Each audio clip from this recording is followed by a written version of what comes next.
Bonjour, bienvenue dans ce nouvel épisode du podcast. Aujourd'hui, on a une question très intéressante sur la peur de manquer. Alors, je vais commencer par lire la question. Je crois que dans un de tes précédents podcasts, il y a quelques mois déjà, tu parlais de vaincre la peur de manquer dans les principes du yoga. Je suis très fortement concernée par cette question en ce moment car je suis en pleine recherche d'appartement. Quel enfer! Et ça tire sur cette corde de sensible dans tous les coins. Soit peur de manquer de sous si l'appart est grand mais cher, soit peur de manquer d'espace s'il est à un bon prix mais plus petit, soit de manquer de temps si elle est parfait mais trop loin du travail et de la crèche, soit de manquer une occasion si je laisse passer ces offres et que j'attends encore un peu, etc., etc. Bref, ça n'en finit plus. Des idées pour traverser ces questionnements, pardon, avec la philosophie du yoga ou autre. Alors oui, carrément.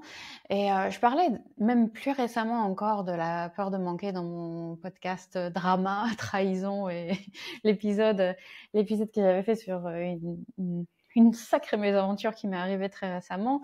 Je pense que le podcast s'appelle Deux concepts qui m'ont aidé contre l'amertume. Je sais plus exactement, qui m'ont sauvé de l'amertume, c'est ça. Deux concepts qui m'ont sauvé de l'amertume. Donc, tu peux y jeter une oreille aussi si tu l'as pas déjà fait. On y parle justement d'Aparigraha j'y parle de Santosha et d'Aparigraha, qui sont deux concepts dont je vais parler encore aujourd'hui. Et je trouve que ta mésaventure en ce moment justement avec les appartements, ça illustre vraiment à quel point notre mental peut nous piéger dans un cycle d'insatisfaction perpétuelle parce que chaque option semble imparfaite quand on la compare à un idéal fantasmé de cet appartement qui serait pas cher, grand, près de la crèche, près du travail en même temps, etc. Et c'est cette comparaison envers cet idéal qui n'existe pas, qui est complètement vraiment fantasmé, qui génère cette anxiété finalement.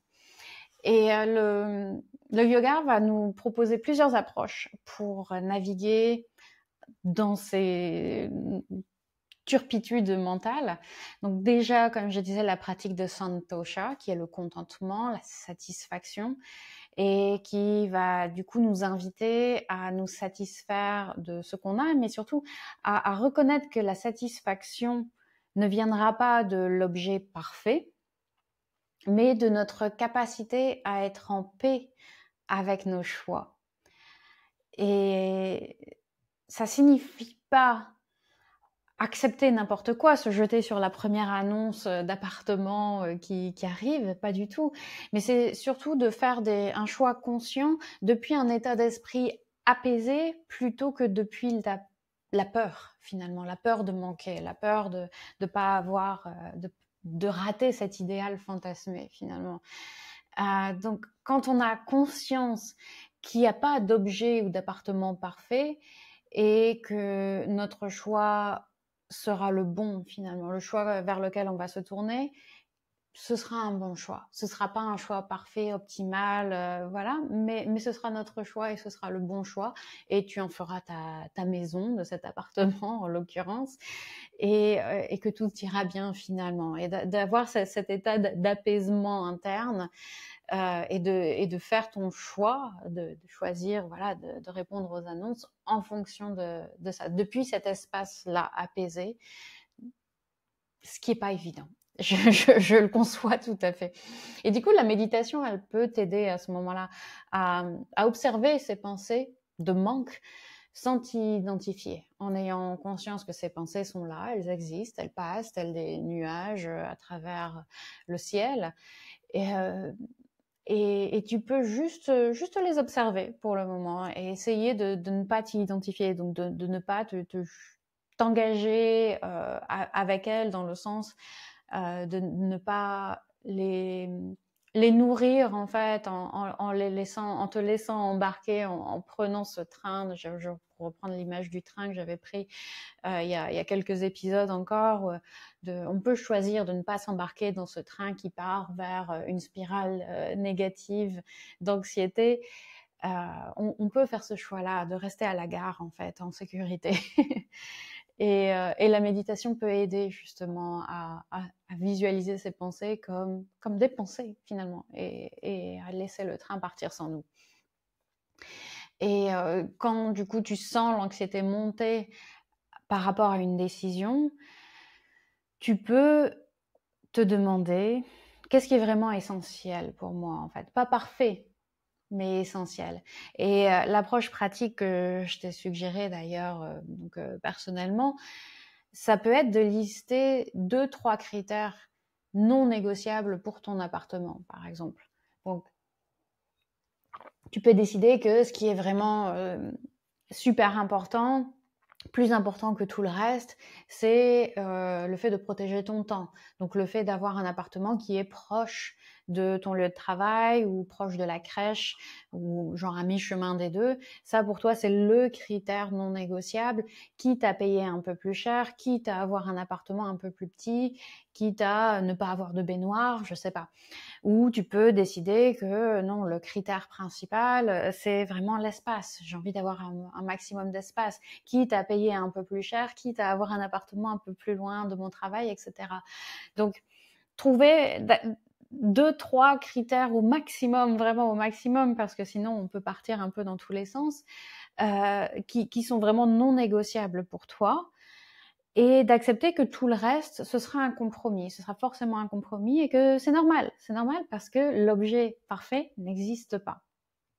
L'appartement parfait n'existe probablement pas et celui qui correspond à tes besoins, si, oui, il existe, il y en a un, il y en a même plusieurs, certainement. Et du coup, voilà, commence à réfléchir un peu, ok, quels critères sont vraiment fondamentaux pour moi et voilà, quels sont ceux pour lesquels j'accepte un compromis. Ça pourra t'aider à clarifier tes priorités réelles. Et je pense que tant que tu suis ces 2-3 critères, tu seras satisfaite et dès que tu auras fait ton choix, ton cerveau te protégera grâce à la dissonance cognitive. Et la dissonance cognitive, c'est un concept psychologique que j'aime beaucoup où en fait, quand on fait un choix difficile entre, disons, appartement A et appartement B, une fois que tu as fait le choix, disons que tu choisis appartement A, voilà, ton cerveau va amplifier les avantages, les qualités de ce que tu as choisi, il va amplifier les qualités de l'appartement A et diminuer ses défauts. Parce que il essaye de te protéger de cette insatisfaction, de cet inconfort que tu as d'avoir dû renoncer aux qualités de l'appartement B. Donc il va amplifier les qualités de l'appartement du choix que tu as fait et faire exactement l'inverse pour l'appartement B. Finalement, l'appartement B, il était pas si bien que ça, et puis on a vraiment bien fait, etc. Et je trouve ça vachement chouette parce que ça t'évite du coup de ruminer sur ton choix et de te dire ah peut-être que j'aurais pas dû, nanana.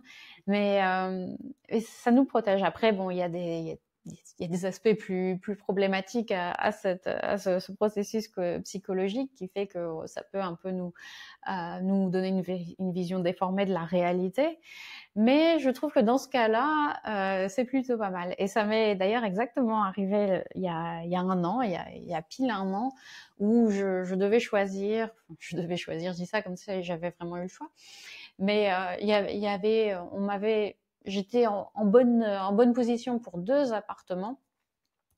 Un appartement qui était plus petit, plus cher, mais très bien situé, et un appartement qui était beaucoup moins bien situé, mais plus grand et moins cher.